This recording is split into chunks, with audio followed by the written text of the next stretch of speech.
one big question for you.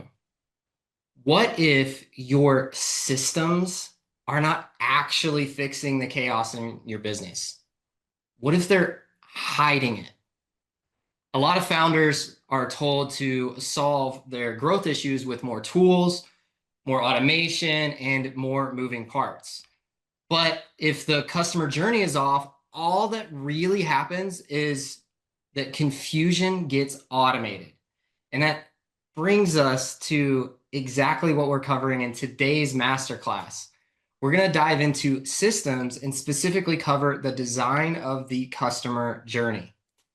Today, I'm so excited because we are joined by an actual systems building expert, a true specialist, a real operator in the space. And I'm so fortunate to have been able to have multiple conversations, but also to meet her in person. And so I'm excited to introduce Lisa Catto, the founder of the Business Catalyst. Lisa has built her name around one clear idea. Most businesses do not have a software problem first. They have a customer journey problem first. Her work centers on designing customer journeys that make buying easier, follow-up cleaner, and delivery much less chaotic. Her point of view is backed by real experience. Lisa has been in marketing since the 90s, has worked with brands like Kellogg's, Nestle, Adidas, Coca-Cola, Sony, and all through that time, she's been designing these automated customer journeys. She's also been recognized by Keep as the International Partner of the Year and a Territory MVP. And I know personally that Lisa has recently worked very closely with the team at High Level to completely redesign the automations platform, which has opened up all kinds of new possibilities for the thousands of businesses that High Level supports. So today, we're going to learn how better customer journey design can actually help you clean up your follow-up, can remove friction, and can build a business for you that does not depend on the founder being the glue. And fortunately for all of us, we're going to learn from one of the very, very best. Lisa, welcome to Somewhere Academy. We're so glad to have you here. I feel like this has been such a long time coming, and I'm just so grateful to have a chance to learn from you today.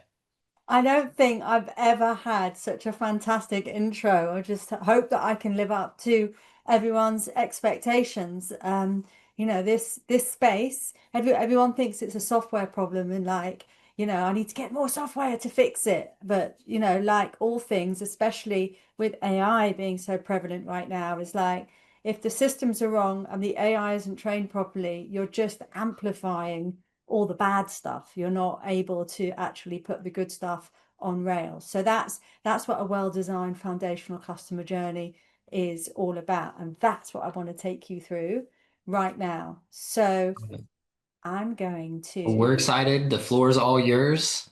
Have at it. oh, I've got to share my screen, haven't I? That will Yeah. probably be the first thing to do. Right, hang on. Right. There we go. Tell me if you can see that. Okay, is that all coming through? Yep, looks great.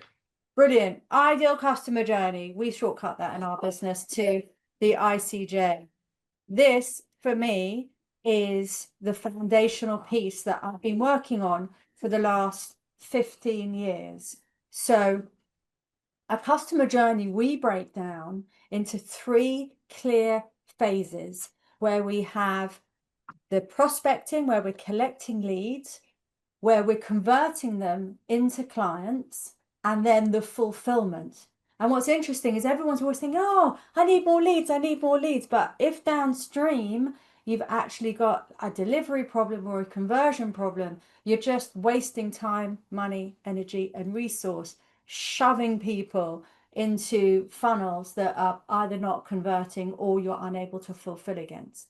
So whilst we've got these overarching three phases, we've actually got 9 stages that sit in there. And that's what I'm going to take you through today, from the beginning of where you're targeting people, what you're doing to attract them, making sure that you're capturing them, how you're engaging them into the sales process to key up the offer, your actual sales process, because If you're an e-commerce business, that's a very different sales process from if you are an info business or if you are a gym or an osteopath or a dentist. They're very different, and people kind of don't get that.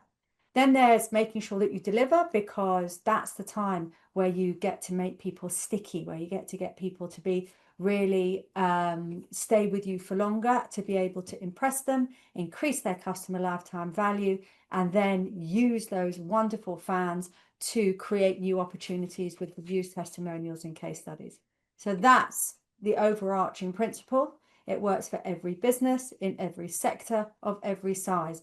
I actually recently did a workshop for businesses that were like 70 million to 100 million in revenue. I'm like, oh, I need to go and like rework it. But actually what ended up happening was it was just exactly the same stuff, even at that level, because you come back to it and you refine it and you optimize it as you go. So Love that. there is some resource which I can give you a link for. Let me see if I can get that link up on my computer here. So for those of you that are possibly in the chat, that's the resource link, and that QR code will go to it as well.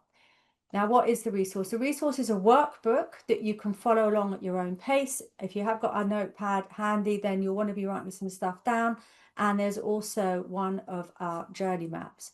So here, Ben, tell me, why do you think, and if there are people in the chat, why do you think we want a customer journey? What do you think the positive reasons?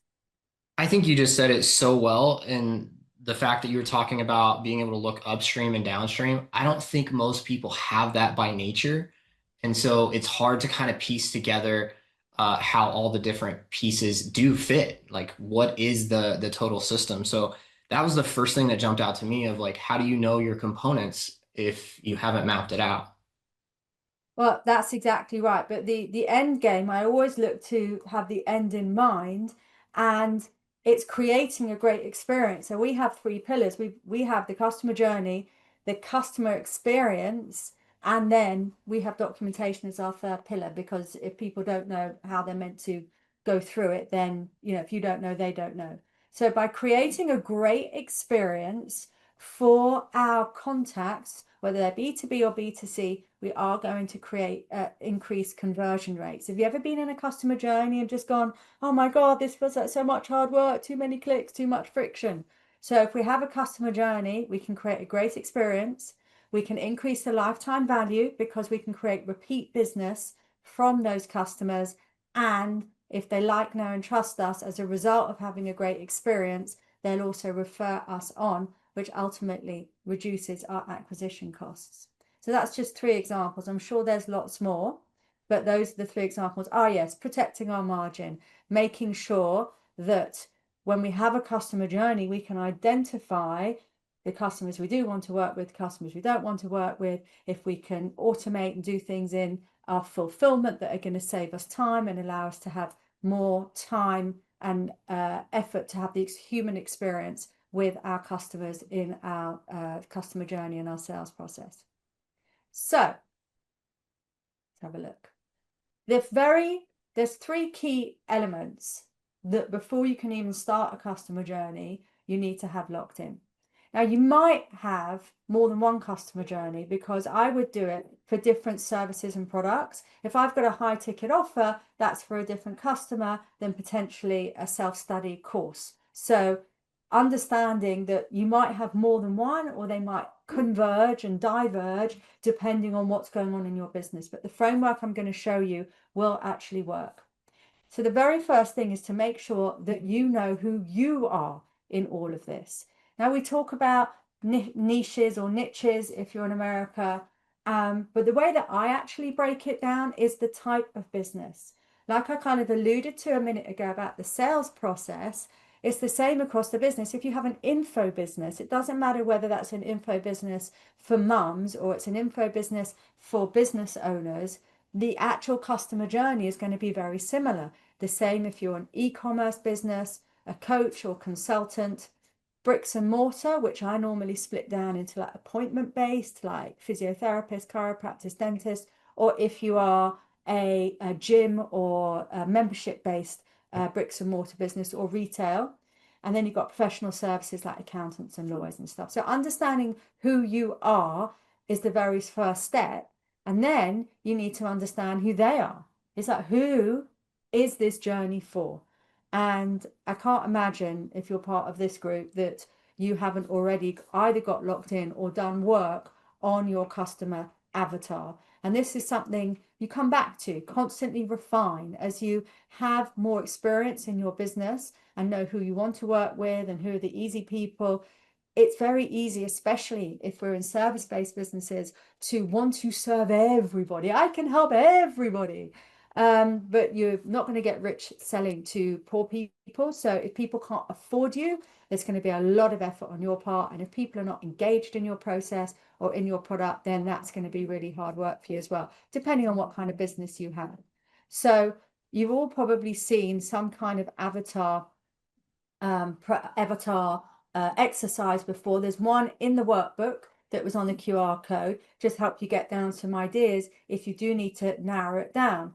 Beyond the demographics of kind of their age and where they live and their income, is understanding their pain points. You know, is that what is the problem that you are solving for them? The key thing in your messaging is to identify the problem that your customer has, and then you market the solution. You're the problem person that's going to, you know what their problem is and you're going to solve it for them. So understanding their pain points, understanding what kind of reaction that's having to their life and their well-being, because that's the conversation that you want to have in your marketing with them. Is that making sense, Ben? Totally. Yeah, I love this. Excellent. So, and also what differentiates you, you are not unique. Sorry, but you're not. I'm not unique. There's a lot of people who build customer journeys like I do, but you know, there's differentiators of what makes me different from them and why you would want to come to me as a service provider. So one great exercise I've always found is taking a step back from your business and having a look at your ideal customers, your customers that you've had in the last couple of years or the customers that you've got now, and go, I really like working with that one. And you go, well, why do I like working? Is it because they show up to calls on time? Is it because of the way they interact? Is it because they do the stuff that collaboratively, that means that my product can be taken forward with them and they're getting results? They're really engaged in the process. So really having a look at your past and your present customers to know what you liked about them and, of course, what you don't like about them. What specific problems you have solved for them, because then that helps you kind of go and solve that problem for other people. If you solve this problem for Mr. Jones over here, go, oh, let me go find more people with that problem because that was fun and that was easy and I now know how to do that. And you know, you're probably intimately aware of all the stuff that came up around that problem because you solved it for them. The solution, like what is the solution? Because that's the key bit of your marketing that you're going to speak to, and people are going to go, oh yeah, that's me, I resonate with that.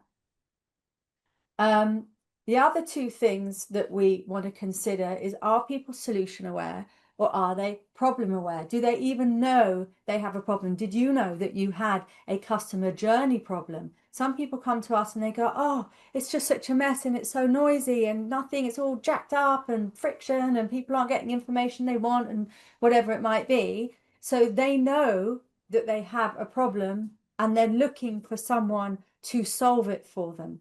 Now, there's two types of marketing, right? You have interruption marketing. You know, if you're watching a ball game, it all stops and people start advertising to you. And then you have search advertising, where you're actually going and looking in Google for someone to come and fix your heating pipes or something. So people are either problem aware or they're solution aware, and they know what the problem is and they're going to go and look for the right person to solve it. Or something flashes up for a really great product and they go, oh, I didn't know that I needed that problem. That solves a problem that I didn't even know that I had.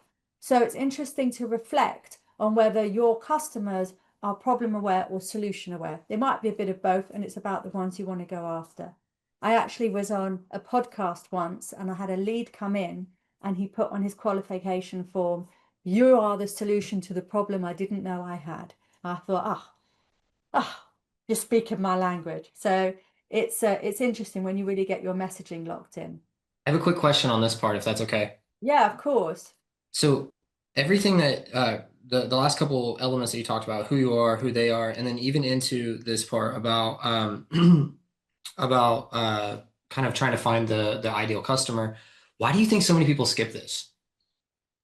Because a lot of people come from fear of wanting sales now, and they're prepared to sell to anybody. And this scattergun approach is just like, oh no, but I can sell to the old and the young, I can sell to the male and the female, I can sell to the kids and the grown-ups, whatever it might be. I can sell it. Even if we look at I have a dentist niche, right? So it's like, but my model, my ideal patient journey, it works for chiropractors and physiotherapists and clinics, anyone that has an appointment-based bricks and mortar business. But I focused on dentists because dentists have a different problem. But people go, oh, but this fits everyone.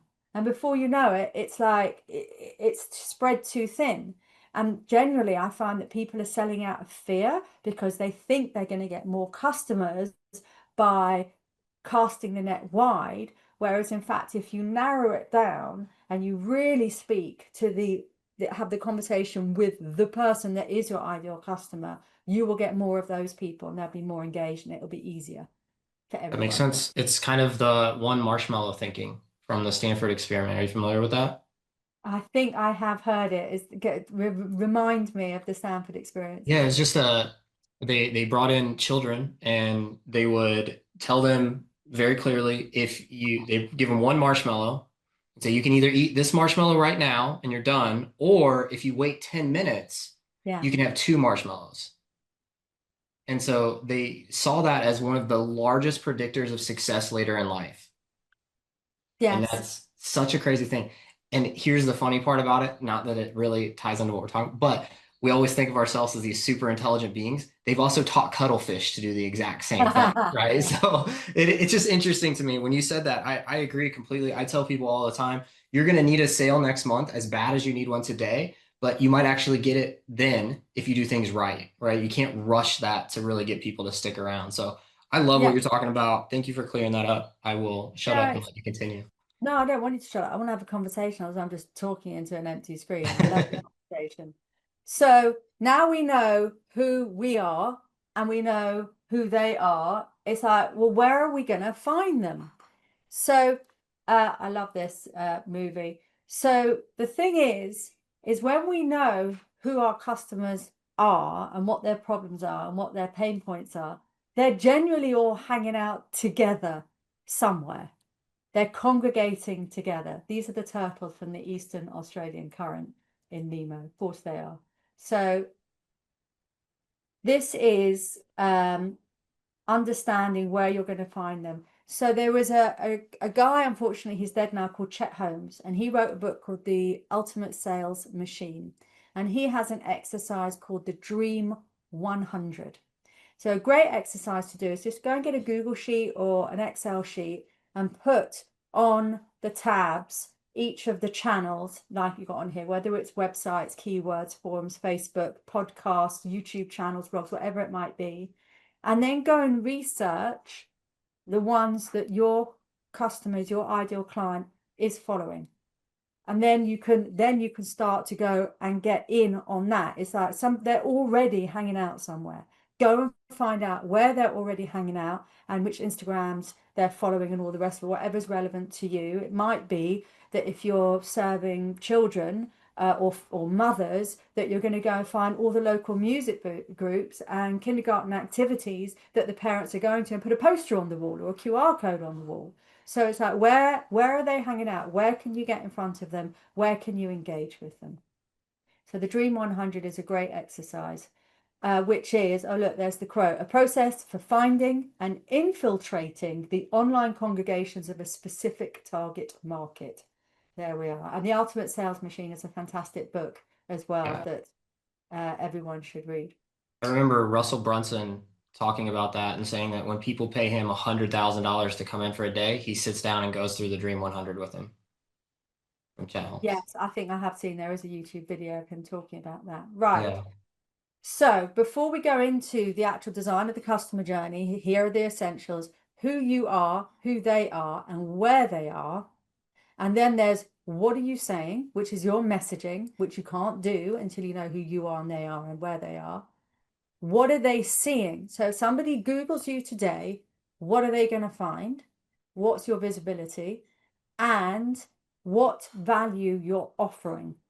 Now, I believe in giving away loads. I believe in karma. People will never remember what you say, but they will always remember how you made them feel. And if you are abundant and giving, then people will always remember you for the person that did that. Right. Now we get to the juicy stuff, the map. I mean, I don't know how any of us ever got anywhere in our cars, and you guys in the States drive a lot more than we do over here because we've got a good public transport system. But do we go anywhere without putting the directions in the sat nav, the destination? Even if we're going to a store, which we've been to 100 times, whether it's because we want ways to make sure that it's the best route, whatever it might be. But it's the same with our customer journeys. It's like, if we don't know what the route is through our customer journey that we want our customers to take, how are they going to know? Whereas when we have a nice solid map in place, it creates a very nice, safe experience for our customers. So the QR code's back on your screen again, and the link is in the chat for the resource where you can download this template. So you can just go there, you can download it. If you want, you can just scratch it down on a piece of paper, you can print it off. I've had people, I do it on a piece of software called Lucid Spark, which belongs with Lucid Chart, which is very like Miro. So there's any number of ways to do it. Nice A3 one of these and just kind of scribbling down is also quite fun. And as you can see here are the different stages that I spoke about at the beginning that we're going to go through now together. So we've identified who it is, and then we know where they are. So this is where the first bit is, where are you going to target them? So that Dream 100 piece, there's online opportunities, there's offline opportunities. You don't want to do them all because you'll drive yourself insane and you're never going to keep up that schedule, because what you're posting on Instagram is different from what you're posting on TikTok or Snapchat or YouTube. So pick a couple of channels where your folk are hanging out and get over it. Don't get that FOMO feeling that you've got to be there. Obviously, if you are a physical location, Google My Business is a very good thing to have. And because that also helps with your SEO, which you should definitely have in place. So understanding where you're targeting people is the first step. Then we've got, what are you doing? What to attract their attention? How are you raising your hand in the air and going, over here, over here? What piece of very valuable information or useful tools and tips and tricks and things like this webinar can you share with people that is going to help them solve the problem that they have? Now, don't worry about giving away too much information, because I can tell you with ChatGPT and Claude and all the search engines, they can go and find this stuff on their own. But the truth is your customers want you to help them to do it. They want the human experience. So it's really important with AI and automation that it's there to do the heavy lifting, but to really create the human experience, not to replace it. And it's really important that we remember that all the way through. So what is the attraction mechanism? We refer to them as lead magnets that you have got that is going to get someone to raise their hand and say, I'm interested. The most people fall down, well, some people fall down in this next step, which is making sure they capture that attention. Whether it's a pixel on your page, whether if they're sending you Facebook messages or they're sending you Instagram messages, or if they're sending you an email or they're filling in a contact form, it is super important that every single one of those places where people are saying that they're interested, it's a buying signal, even if it's an early one, is captured. And this is the first possible gap in your customer journey, is that things are sitting in your inbox waiting for you to go back and reply to them, and they're not stored somewhere. Or it's a message that's got lost in a thread somewhere, or it's on your messenger.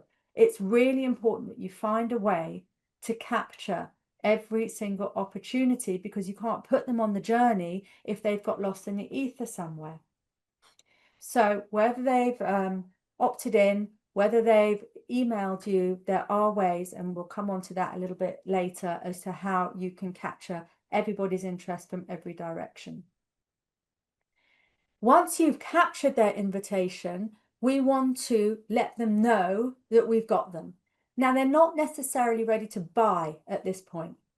Very rarely at the very first touch are people ready to buy. It takes a bit more than that. It might be that they're pre-sold. If you're Russell Brunson and you're hosting a ClickFunnels event, chances are people are ready to buy. Or if you're Hormozy, you know, you've got to read the room.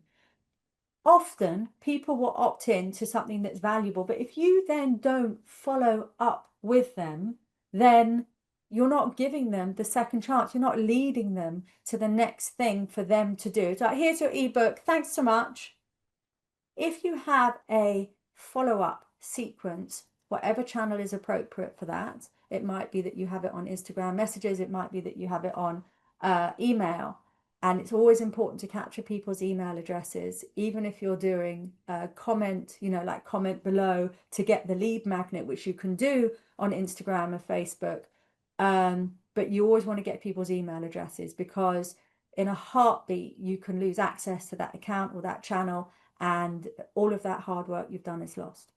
So when somebody has opted in, you want to nurture them. You want to segment them. So if you're a dentist and they're interested in teeth whitening, you don't want to be sending them stuff about teeth straightening. So making sure that you segment and you follow up with the right person, with the right message at the right time is really key. And making sure that they understand what the next step is. Always have a primary call to action, like I want you to book a call, but a fallback, a transitionary call to action. So if you actually want them to book a call, but they're not ready to invest their email address and some time with you yet, then just keep on delivering valuable content. If you can track your link clicks, so much the better, because that way you can track how hot someone is, and you can do lead scoring, how much stuff they've downloaded, how much they've engaged with your content.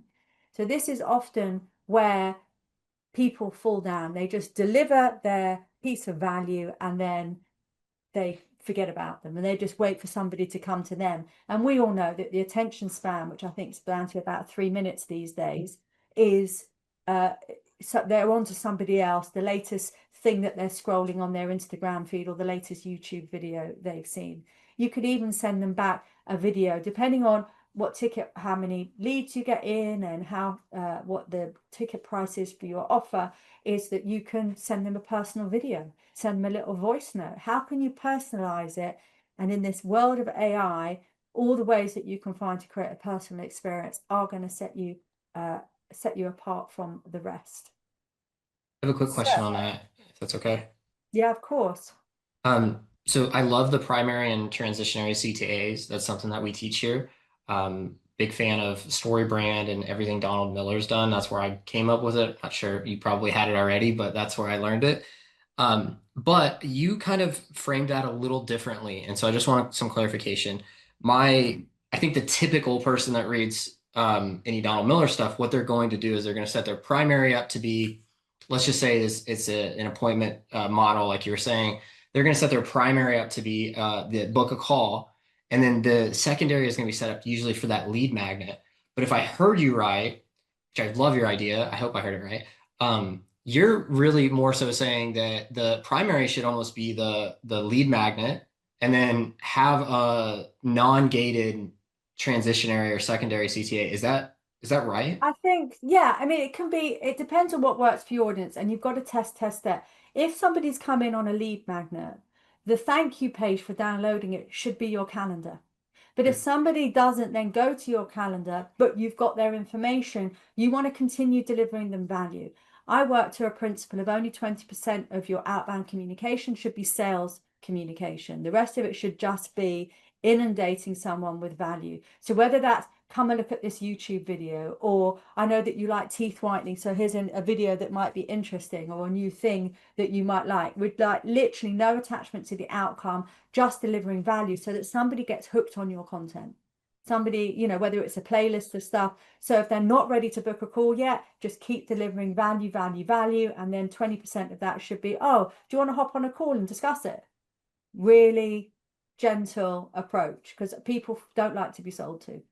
I love that. Yeah, that's such a nuanced thing. Thanks for explaining it because I really do. I think most people just kind of treat that like a blanket. Like, okay, cool. So I have my book a call and then I have my lead magnet done. But I am one of those people that I'm not gonna just download a lead magnet. I'm not just giving out my email for nothing, right? It's gotta matter. And usually I'm a normal human, so it's going to take 5 or 7 or 10 times of me being exposed before I'm really ready to transact with you anyway. So I really like that nuance difference. Thanks for explaining that.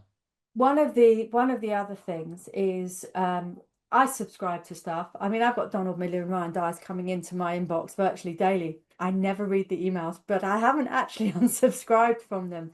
But every now and then there's a subject line, which is the hook, which will grab my attention. I go, oh, that's timely. I want to go and look at that, because you've got to hit the person at the right time for them, not the right time for you. They're ready to buy when they're ready to buy, well, not when you're ready for them to buy. So just remember that your subject lines sell the open sells the click, and then the landing page sells your product. So it's like a 3-stage thing with your outbound communication that a lot of people just kind of go straight for the kill.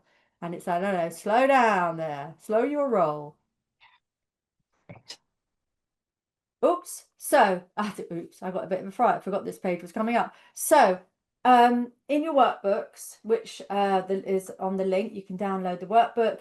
There is some stuff around, there's a page in there around converting clients and some ideas there of understanding your buying signals, you know, being able to track, like I said before, lead scoring of how many things people have downloaded.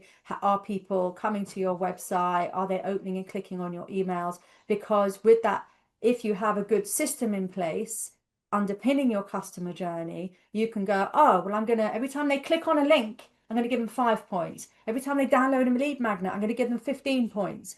And before you know it, you can create a lead scoring system. So when someone hits 4 or 5, 4 out of 5, for example, that's the point at which you can pick up the phone, or you send the email that goes, oh, seeing that you're interested in this, do you want to hop on a call and discuss it? So having a lead scoring system, understanding that you are delivering them value, and that also helps build your credibility. So retargeting. Retargeting is when you've got a pixel, whether it's Google or Facebook and Meta, where someone comes to your page and you can put a pixel on them, and then that pixel knows that they've already downloaded that lead magnet, so you can now retarget them for the next step. Ongoing nurtures. Also, messaging wise, if you're having sales calls, if you know what the objections are up front, you can pre-handle those objections with your content and pre-answer those questions, so that when people get on calls, they're pretty much pre-sold. Anniversary messaging, if you happen to know when they are celebrating some kind of anniversary, that's also quite good in the education and nurture. So back over here, we're moving through now. That's when you engage in the offer, is when you know people are hot. That's the point at which you're queuing up for them to buy from you, because you've had enough buying signals, and tracking that is often very important. And that's what a lot of people forget, is they're not looking at those buying signals. They're not looking at when somebody's actually ready to buy. We have a joke here with some of my work colleagues, which is like, that's a buying signal. You know, they're ready to buy now, quickly. I'm sure you handle a lot of the fear that people have in actually valuing themselves and valuing their offer, of being able to be confident to know that their solution is worth the dollar bills. So this is about presenting the offer and making sure that you're building the value around it. Again, this is in the workbook. And understanding why people are going to buy from you rather than from other people, why they should trust you, and knowing exactly where people are in your customer journey. So that's all about when you're presenting the offer. So sales process. You should definitely have a sales pipeline of sorts to make sure there's any number of software out there. And I've got one that I'm going to share with you. But but knowing what the sales process is. There's no point having a call with someone and then not following up, or following up with the proposal and then waiting for them to come back. So knowing what your sales process is it a one and done? Is it a two-step sales process where you're going to do a pre-qualification call, you're going to get a bit of discovery, see if you actually like each other, and then you're going to go into a consulting process? Top of funnel offers are very good. So for example, this process that I'm sharing with you now is something that I take people through one-on-one. It's a top of funnel offer where I go, come in, we'll map it together, and then if you like what we come out with, we'll go and build your customer journey as per the design we've done together. So that's part of my sales process. That's the very top of it. Making sure it's very easy for people to buy from you. The checkout. I mean, the amount of times that people don't give people a link or the means by which to pay. I had a tree surgeon come and take a tree out of my garden yesterday, and I'm just kind of got the timer going of like, when am I going to get the invoice to actually be able to pay him? So creating a really good experience for them and for you, whether it's a deposit, whether it's a sales page, of just having a really slick way to make sure that your cash keeps flowing, because that's, no business can run without cash, doesn't matter how much profit you have. So having a really slick checkout process and sales process, and if you've got a sales team and setters and closers, is really making sure that that's locked in and documented, so that when you're not handling the sales process, you've got eyes on what's happening, how many leads have come in, what the different stages are, and if you've got different stages to it, understanding what the conversion from stage to stage is. So I've got leads, how many of those are booking calls, how many of those calls show up. I've then sent a proposal, and understanding the conversion at each point, because then you go, oh, if I could just tweak that little bit by 1%, that's going to be an additional however many thousands of dollars in your business. I had a client that I did a mapping session for the other day. They are a fitness business, and they had a pre-qualification process, but if people didn't qualify or they didn't show up for whatever reason, they weren't being followed up with. And I said to him, I said, what's the average value of each of your clients? If they pay this much and they stay with you for 3 years, and he went about $18,000. So I said, you've got 45% of the people that are not moving past that stage, and each one of those is worth $18,000 to you. We're so busy trying to top up with new people when there's so much sitting in our journey that we can get an uplift from, that would really increase our bottom line. So closing the sale, eliminating objections. How can you eliminate friction? How can you make it really seamless? I have people chasing me going, when can we start? When can we start? And I haven't got my proposal out yet because it's only 4 hours since we finished the call. So it's having it as like really smooth, having all of your stuff in hand, having a template for maybe your proposal so that you're not having to do it from scratch every time, or have a Claude skill or a ChatGPT assistant, making sure it doesn't look ChatGPT though. It's really important that you inject the human experience and you're just leveraging AI to do the heavy lifting for you. How much more you can build trust, whether it's with testimonials and case studies, and making sure that your strengths are always emphasized. I'm very big on going like, we don't do creative, we don't do copy, we don't do traffic. I'm very clear on what we do and what we don't do, which almost builds trust with people, because they're like, yeah, okay, I'm not going to ask her to do that because she won't do it very well. And that kind of, by telling people what you don't do and that you're not just going to be a people pleaser, which I am, then it really helps build the trust too in that. So have a little drink. It's funny to me how many people, we were talking about skipping stages at the beginning, how many people jump straight to the sales process, right? Like that's where they think everything starts. Let me get my sales process. And then they still miss those pieces, like you said, being able to track from one stage to the next and all. So like if we're going to jump all the way, at least you would think that part's going to be solid. But I don't think I've ever really looked into a business that started with the sales process that was actually solid. Yeah, no, absolutely. I've been on some good I've heard some good podcasts on just the sales process. I mean, that's a whole thing in its own. Each one of these sections really. So we've got marketing that is queuing up sales at this point. So, you know, this is just in like an overview, and each of these boxes essentially you need to dive in, and it really needs to be processed out. And to what you're saying is that I don't know how many times I've been on LinkedIn, accepted somebody's connection request, and before you know it, 3.4 seconds later, they're pitching me. I call it a pitch slap. It's like, no, dude, I don't even know you. Like, you're offering me, like, why do you think I'm interested in this? What about me? Always make the marketing and sales process about them. It is not about you. It is about them. Yes, I could talk all day about this stuff. So, um, once someone is closed with you, you only get one chance to make a good impression.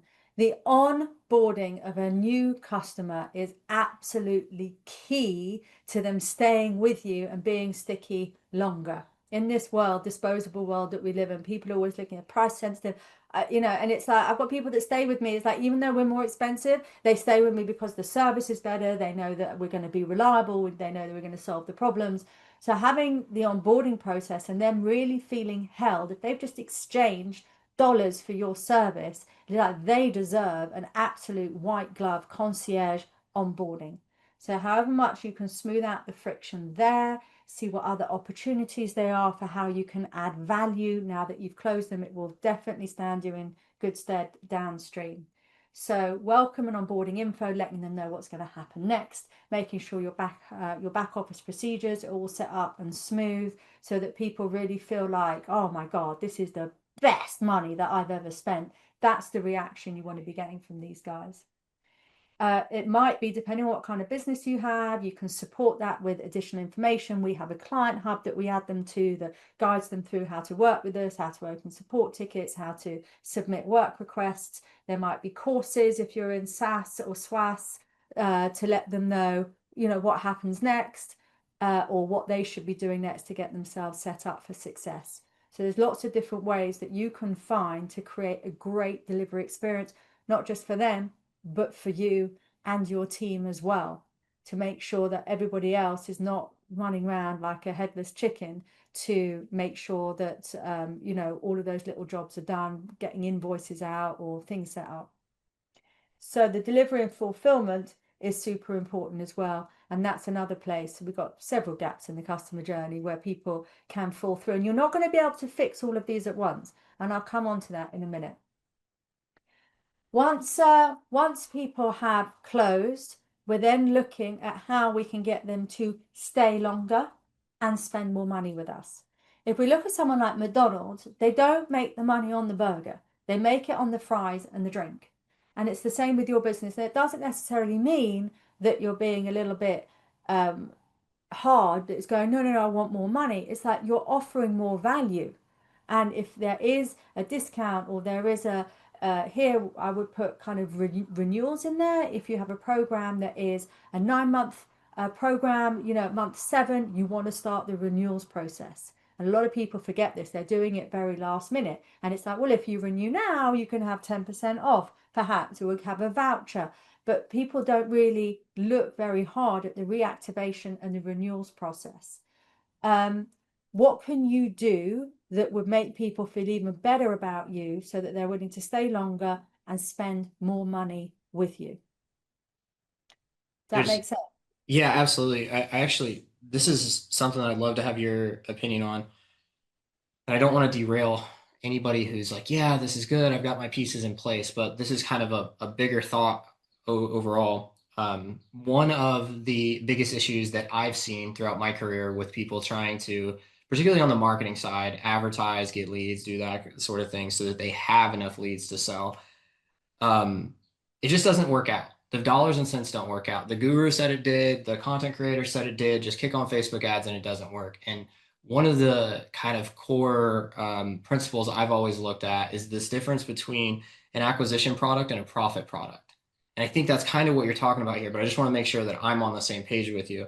The way I understand it and have always kind of understood it is that when we are, particularly for any of us that have to go out and get leads and they don't just come to us, right? So any of us that have to go out and advertise and tell the world what we do, if we're trying to do it all in one shot, then there's just very little chance of conversion. And if so, the margins are razor thin.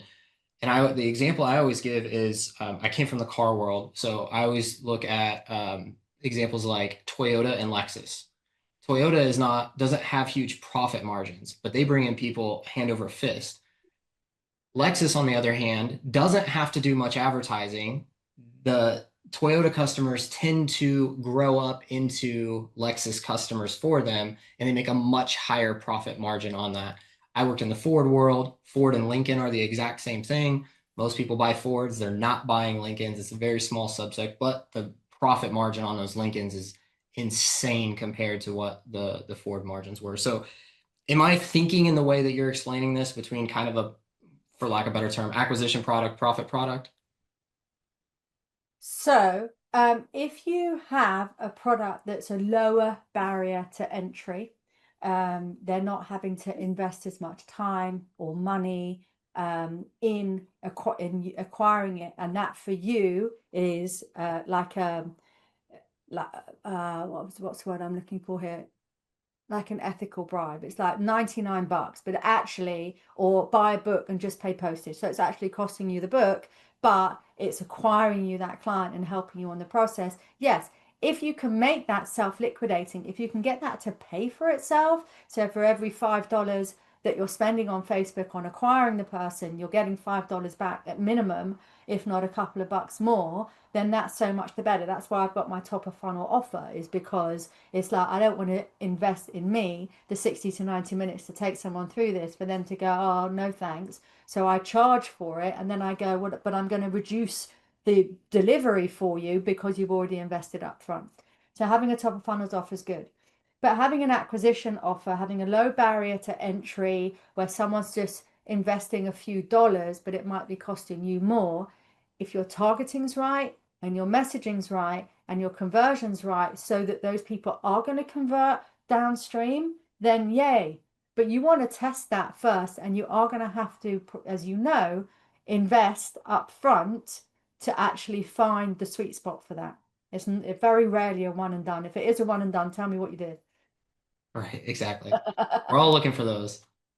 We're all looking for those, but this is why it's so important to understand the problem that you're solving for and not have a scattergun. And the more narrow that you can get on that. I have one client, he's a personal trainer, and he only trains senior partners in New York legal firms. That's it. You can't get much more niche at that. And he's a high ticket offer. So like literally, how niche can you go? Because and don't tell me that, oh, it has to be everyone. I'm sorry, I'm just going to call bull crap on that. It's, everyone goes, no, but I have to. It's like, well, then stay poor. So, I love it. really, if you had to narrow it down, literally like to New York senior partners in legal firms, or it's mothers of 4-year-olds, it's like how, because then you can have a really specific conversation. And the pie is this big on every single niche. The pie is this big, and you need this much to have a very good, lucrative, profitable business. I'll get back down now. So, where were we at? Did that answer your question, Ben? You did, yeah, absolutely. Okay. I just wanted to make sure that's how your framework fits. I think a lot of people struggle with the difference between what is a lead magnet, kind of that super top of funnel, and then what is an acquisition or a tripwire or low Yeah, ticket or that's what I was whatever looking for. that person wants to call it, right? I think a lot of people struggle with just skipping that step. Like, why do I need an extra product? But when you think about the self-liquidation side of it, like you mentioned, it's unbelievable. You get to acquire customers for free. It's just they're not all ready to give you their entire wallet up front. So I love that that's already baked in. Well, exactly, and not every business is suited to having a tripwire or a lower barrier to a lower barrier to entry product. But if you can have the system pay you to acquire clients, if it's a 9.99 book that's costing you 6.99, you make $3, and that's going back into the marketing engine. And what you'll get from that, if you are segmenting properly, if you are capturing all the information on the client, is, you know what age they are, what gender they are, where they are in the world, which state they come from, whatever it might be, which attribution source. You have to track your data. Is the magic thing here. The people don't capture where that lead came from, which ad it came from, you know, what your actual cost of acquisition is and your cost per lead. You should be tracking all of that and have a system for it, because otherwise you haven't got the learnings to be able to improve. Great. So now that we've delivered the product and we're doing everything that we can to impress them so that we can get them to stay longer or upsell them into other things that are valuable to them, there's a sheet here in the workbook of all, I don't think there's 50 different ways. There's a lot of different ways, very cost effective, that you can do here to impress your customers that will help them stay longer. And that's all in the workbook for you as well as turning your customers into advocates. You might have an affiliate program or a referral program where people can be rewarded for introducing people to you as well. So that's the point where we're creating fans, is like these guys are now ready to refer customers in.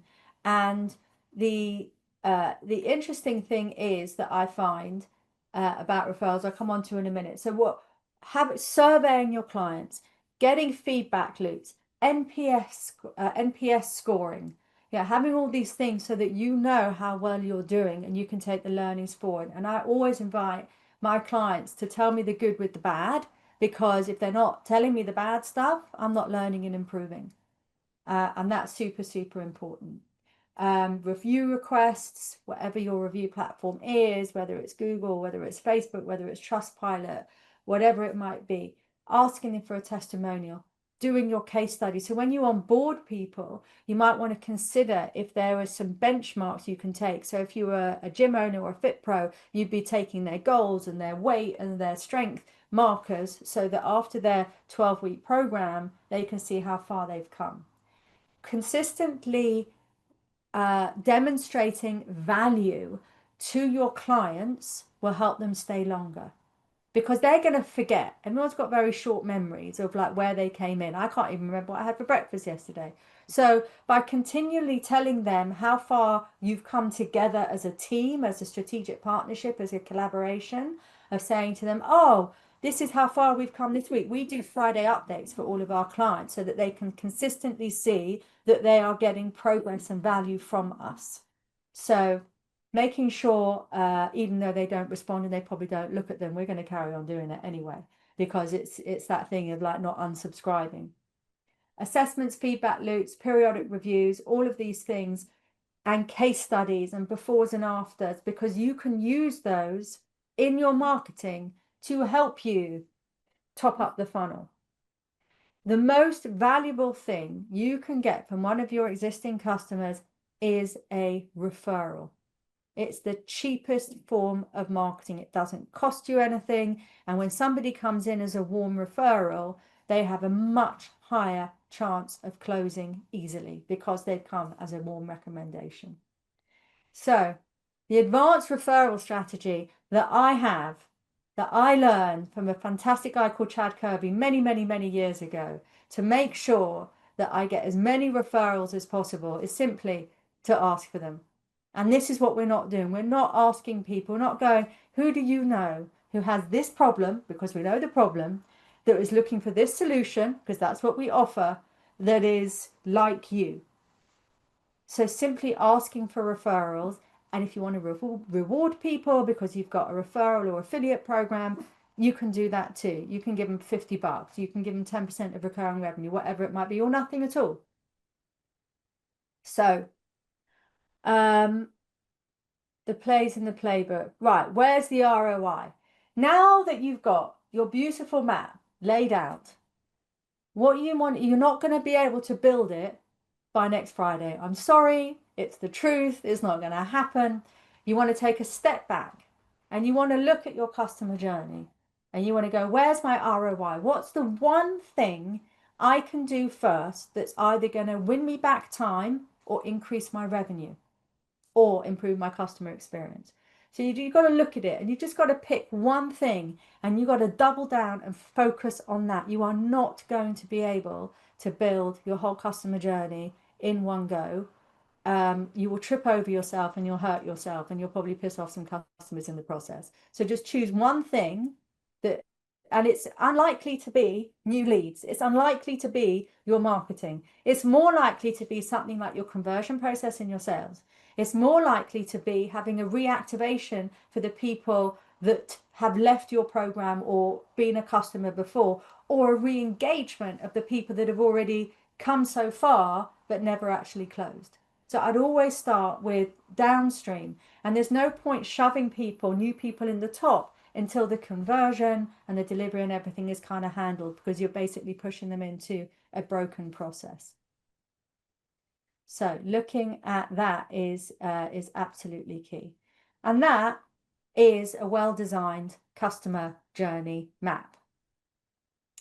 So, oops. Oh, my screen's gone a bit weird. Okay. So now the question is, well, what am I supposed to do with that? It's like, yeah, it all sounds really good. So I work, as Ben mentioned, I am very closely affiliated with High Level. So to the point where High Level have given me a they've given me a 30-day extended free trial. So what that means is normally if you buy off the page, High Level will give you a 14-day free trial. So I've put the link in the chat. This, with the free trial, is I'm going to give a pre-built system. This is what we call one of our core systems, which is making sure that leads are captured, that you have a sales pipeline where you know where they're at every stage. The capture takes them to a calendar, making sure that you've got a nice checkout process in there and onboarding, and if necessary, an e-sign so that people can commit, or if there's a welcome process in there. So that's one of our pre-built systems that I've got. And then we have different ways that you can engage. You can just take it and go. And be on a $97 a month program with High Level and get on with it. And, you know, we've got courses and stuff that would help you make sure that you set up that system correctly. Or you can have us have a connection call with you and set it up with you and off you go. Or you can have us do a complete done for you and customize it and everything for you as well. So there's a number of different offers there from me, which allow you to really get going with your customer journey, have a foundation set up so that over time, you can really start to build an engine that is working for you. I'm pretty sure everyone here knows what High Level is, no? They should, yeah, for sure. They should, for sure. So, and as I said, this is a 30-day free trial, which is extended from the normal 14 days. Perfect. Yeah, we'll link that into the comment below the video for sure. I have a question for you before we go, that you used a word that I like to ask everybody what it means. And so it's one of those kind of words that has almost become a bit vapid yet. However, it's part of our normal vocabulary for what we do here. So in your mind, what does value mean? What does value mean? Value for me means abundance. Value is giving with no expectation or attachment to the outcome or expecting anything back. I like that. How do you know? I deal with this often when people are trying to come up with lead magnets, and I'm talking to them about valuables. So how do you know if something's is actually going to be valuable to the person that receives it? How do you know if something's actually going to be valuable? Well, you don't. You've got to test it. You've got to get feedback. If you've got a little beta group of people that know you and know what you offer, you can test it on them. You can have some early adopters. If you've got a big program that you want to roll out, I would definitely do that on a smaller scale and get MVP, a minimum viable product, before you go big, because you might just go big and go home. So it's like, start small. In agile methodology, we'd start with a skateboard and then a scooter, and the scooter becomes a bike, becomes a car, becomes a Ferrari. So just start small, prove it, test it, get feedback, Don't take it personally if somebody goes, yeah, not liking it. Just take the learnings, improve and learn, and fail forward fast. Like that.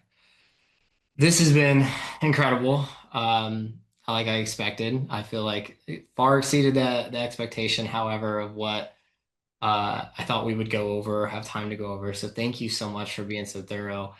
Obviously, people that want help with high level, want help with a customer journey map, they can all go through the link that we'll provide to contact you. But who would you say of anyone that might be watching this either on YouTube or watching it in our class vaults later, who is the ideal person to actually click through that link and come talk to you? Well, there's different levels. Okay. So if you are just starting out, then I suggest you just go with the 97 version. And, if you need our help, you can come to our help. But we don't normally work with people that don't already understand who they are and who their avatar is and have an offer already locked in. The way that we're geared up is to help people who have already got an established business, an established offer, who are finding that it's just so friction. It's just like it's not how I want it to be, and they know that there's a problem, and they come to us, and we build them. I talk to them about what their problem is, and then we actually build it for them and help them bring all of their stuff into one place. We call it centralization of data. We get everything centralized, we get everything smoothed out, and we document everything so that them and their team know exactly what their customer journey is. So we normally work with more established businesses, but we do have systems. If you know what you are and you want a webinar system, or you want to have an evergreen this, or and you go, right, I'm an appointment-based business, I know what I want, then we can install that for you and off you go. We do a lot with trades businesses as well. I've just done a course for high level on home services. So it's like, I know who I am. I just want the home services system. I just want the dentist system. Then 100% get in touch. We can install that system, get it customized to you, and off you go. If you're more like trying to do something more, not more innovative, but you're like an info business or something, you're not quite sure about it, then you need to do a bit more trial and testing. But I'm always happy to have conversations. Come find me on social, and I'll always have a call and chat with you about what your best next steps are. You are very generous with your time. I will definitely second that for sure. And for anyone that's here that is turning to looking for someone to turn to for knowledge, I assume that's why you're here, that you found some value in what we've covered in the past. I want to make it very clear that on more than one occasion, I've actually gone to Lisa to help me work through operational challenges, both in my business and in other businesses that I'm part of, to smooth out some of these pieces in the process. And it's funny how both times it came back to the same map. It's like, well, the map's not right. And I'm like, no, no, no, it's not that. It was that. And so yeah, I mean, I'm a believer. I'm in the Church of Lisa for sure. And I hope that everybody makes it over to that congregation for sure. Thank you so much. And thanks for sharing your audience with me today. Yeah, absolutely. Okay, everyone. Well, that wraps everything up here today. I hope that you found this valuable. If you didn't, you're crazy. Take a ton of notes, rewatch it, sit down with your team, and really just take your time. One of my biggest takeaways from here is that I think Lisa's really confirmed that anything that we try to do where we're aggressive is almost always going to lead to mistakes. We're going to miss things. We're going to have gaps in our process. And when we're patient and we build it right, then that's when we're actually going to make money. And that's why we're doing any of this. And so I think when we try to map these out, we have to completely shift our mindset to be customer centric instead of product centric. And having a map like Lisa explained today is the crucial way to get there from wherever you are. And so again, please rewatch this, take notes, ask questions in the comments, either below the video or inside of the mastermind if you're already a member. And let's talk about where you're at, where you're stuck. Some of you may need to already go over to Lisa. Some of you may need to work through a few things with us first before you take that step. And we're here for you. We're here to make sure that you have a customer journey that works for your business, but most importantly, works for your customers so that you have something sustainable. So I hope everyone has a wonderful rest of the day, a great weekend. We'll look forward to seeing you next week. And I hope this information helps you to go out and sell more.